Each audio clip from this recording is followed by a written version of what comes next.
Have you ever followed every single rule, checked every required box, and still missed out on the result you wanted? It's a common frustration, and it usually happens because we confuse what is strictly required with what is actually guaranteed. Look at this checklist. A necessary condition is a single factor without which an event absolutely cannot happen. If you want to get into a concert, having a ticket is a necessary condition. A sufficient condition, on the other hand, is the complete set of conditions that guarantees the event will happen.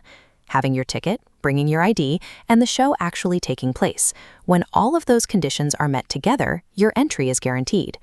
The fallacy occurs when an arguer assumes a single necessary condition is actually a sufficient one.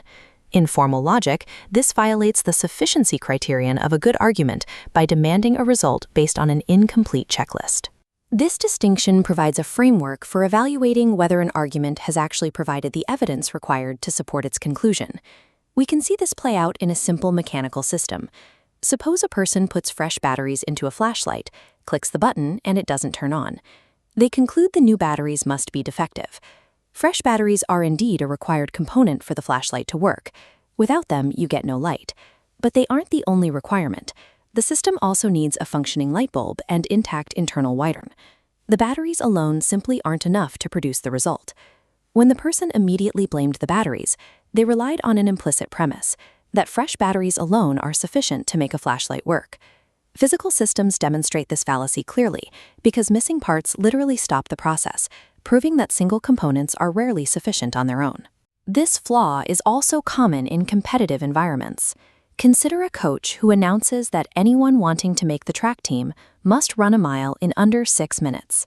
An athlete meets that time, gets cut from the team anyway, and feels cheated. The athlete has confused a qualification to be considered with the complete criteria to win a spot. The actual sufficient condition for team selection includes that qualifying time, plus several other factors: good form, a positive team attitude, and simply outperforming other runners. In many rule-based systems, only the necessary conditions are explicitly stated. If we assume those minimum requirements are a guarantee of success, we are falling for the fallacy. Let's apply this to an academic setting. A professor states that to pass the course, students must attend class, read the assignments, and take all exams. A student does exactly these 3 things, but still fails the course. Pause the video here. Can you identify the exact logical error, the necessary conditions, and the missing sufficient condition in this student's argument? Welcome back. On this syllabus, the rules, attending, reading, and taking exams, were only the necessary conditions to participate in the grading process.